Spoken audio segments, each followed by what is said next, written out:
Hi everyone. Today we're going to be talking about what's called the combined gas law and how it utilizes Boyle's law, Charles' law, and Gay-Lussac's law all put together in one, and then apply a new gas law, what we call Avogadros principle, to utilize unit conversions, which is going to be really helpful for us in our next couple lessons. So the combined gas law is listed here. The formula is shown, so P1 times V1 over T1 is equal to P2 V2 over T2. So in this, you've got Boyle's law here. Okay, you also have Charles' law here, and you have Gay-Lussac's law here. So all of these put together allow us to manipulate more than just two variables at a time. Now I can manipulate up to 3 variables. I have the pressure and the volume and the temperature. So how do we actually solve these problems? When I'm doing them, I always like to kind of list my variables off to the side before I plug things in. And one thing that we have to keep in mind, and I didn't write this down, but when we're doing this, think of our rules that we have with Charles' law, Gay-Lussac's law, Boyle's law. Pressure must be same on both sides. Same with volume. And temperature needs to be in Kelvin. So if you remember that from Charles' law and Gay-Lussac's law, the temperature has to be in Kelvin. So if we read through this problem, it tells us we have a helium-filled balloon at sea level, has a volume of 2.1 liters at 0.995 atmospheres, and a temperature of 36 degrees Celsius. We're releasing it so it rises to a new elevation with a pressure of 0.875 atmospheres, a new temperature of 26 degrees Celsius, and the volume is unknown.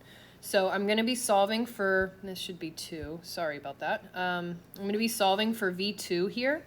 And before I do that, my pressure units are both in atmospheres, good. The only thing I have to do is change these to Kelvin. So I'm gonna add 273 to turn those Celsiuses into Kelvin. This is gonna become 309 Kelvin and 299 Kelvin, respectively. So now what I'm gonna do is just plug these numbers in. So P1, V1 over T1, equal to P2 V2 over T2. So the first pressure, 0.995, times the first volume, 2.1, over 309 Kelvin. On the other side, we have 0.875. V2 is our unknown variable, and then that's going to be over 299. So algebraically, I'm going to solve the fraction on the left side since there are no variables there. I get 0.00676. It's going to be equal to 0.875 times V2 over 299. I need to get V2 isolated by itself, so easiest way to do that, multiply both sides by 299 to get that out of the denominator. That's going to give us 2.0219. And there's what we have left. So then if we want to isolate V2, divide by 0.875, we find that V2 is equal to 2.3 liters. So as long as I have the 5 of the 6 variables given to me here and I put them in the correct form, the rest is pretty simple from there. We're just plugging and chugging. So let's try another one together. Same thing that we did before. We're going to go through and list those variables and kind of identify them before we start plugging them into our problem. So first, it tells us at 0 degrees Celsius and 1 atmosphere of pressure, a gas occupies 30 milliliters. If the temperature is increased to 30 degrees Celsius, and the entire sample is transferred to a 20 milliliter container, what's going to be the new gas pressure inside? So we're solving for P2 in this case, and we have our temperatures, we have our volumes. The volumes are fine in milliliters because there are milliliters on both sides. But what I need to do is change this to Kelvin, these temperatures down here. So T1 becomes 273 Kelvin, T2 becomes 303 Kelvin. And again, I get that by adding up 273. So what I'm going to do is just plug in my numbers from here. So I have P1 V1 T1 equals P2 V2 over T2. So P1 is 1.00 times 30 mLs over 273 Kelvin. P2 is our unknown variable. V2 is 20. T2 is 303. So I'm going to solve the left side fraction, which is going to give us an answer of 0.10989. Then I'm going to need to isolate that P2 variable as much as possible. So I'm going to multiply this side by 303 and this side by 303. It's going to give me an answer of 33.297 is equal to P2 times 20 milliliters. Divide out the 20. And I find that P2 is equal to 1.66 atmospheres. Incorrect sig figs. Because we're given 0 degrees Celsius here, that's one significant figure. So I'm going to round that up to 2 atmospheres. And that's my answer. So combined gas law isn't super hard. You just have to plug your numbers in. The next thing we have to talk about is what's called Avogadros principle. We've actually talked about this principle back a few units ago when we were learning about stoichiometry because we've used this conversion factor. 1 mole of any gas at standard temperature and pressure is 22.4. Now before, we never really defined what standard temperature and pressure were. I just told you that 1 mole of any gas at STP is equal to 22.4 liters of space, and we use this as a conversion factor. We can still use this as a conversion factor, but only if these conditions apply. If we are at 1 atmosphere pressure and 273 Kelvin. So that's considered standard temperature and pressure. So if you see this term, STP, in a problem, you automatically know the pressure and the temperature because they have to be the exact number, 1 atmosphere, 273 Kelvin. So let's say we're looking at a problem like that. If 1 mole of a gas at STP has a volume of 22.4 liters, what's the volume of a mole of gas at typical room temperature if that's 25 degrees and 99 kilopascals? So using Avogadros' principle is just kind of a tool for us to be able to solve other parts of this problem. So it's still going to be a combined gas law problem.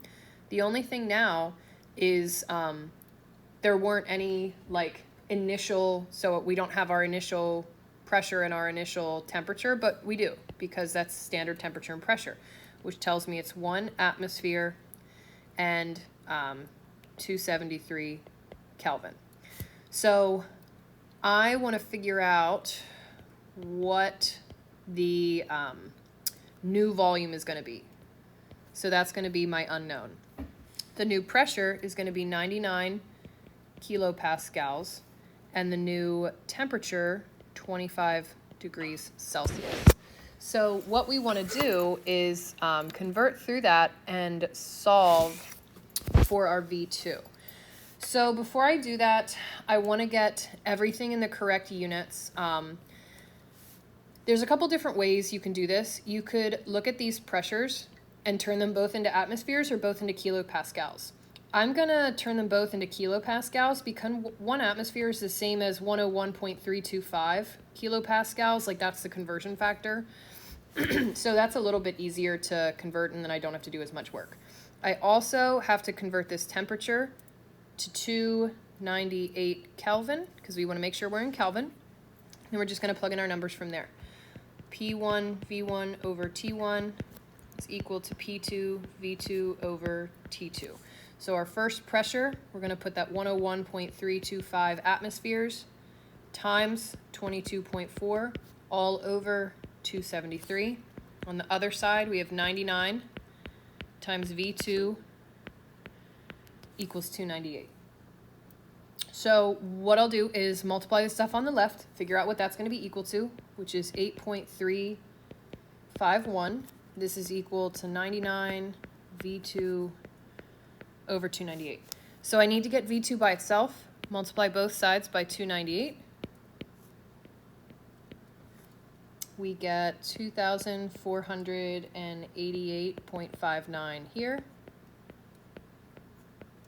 We're going to divide out 99. And we find that V2 is equal to 25 liters. Okay? So that Avogadros principle just helps us have that standard temperature, standard pressure, so we know what those numbers are.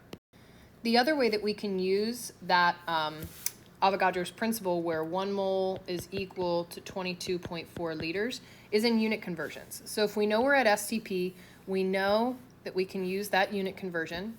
So what I can do is convert liters of gas into grams of gas, because I can go from liters to moles, moles to grams. So the way this looks, you have 1.0 liter of CO2, so that's what's given to us in this problem. We are going to convert liters to moles using this conversion factor. Okay, we're at STP, so I know that there are 22.4 liters of space for 1 mole. Liters crosses out, moles is the unit I'm left in. Then I'm going to convert moles into grams by using the molar mass of CO2, which if you add up the carbon and the 2 oxygens is 44. This gives us an answer of 2.0 grams. So those are the 2 ways that you could potentially use Avogadros principle. If we want to look at another example, let's say going in the other direction, we have 0.00922 grams of hydrogen gas, and we want to convert that to volume in milliliters. So I'm going to convert grams to moles of hydrogen gas. That's going to be 2 grams per mole. That's the molar mass of hydrogen gas. Then I'm going to convert moles to liters, because I know 1 mole is going to have 22.4 liters at STP. So now I'm at liters, and then I want my volume in milliliters. In 1 liter, there are 1,000 milliliters. This is going to give us an answer of 103 milliliters. And I put that point there because it's 3 sig figs. Okay. So hopefully by this point you are able to use all 3 of those laws combined together. And you can also utilize Avogadros principle and that unit conversion to go from liters to moles and back and forth from there. And you can use it as a conversion factor.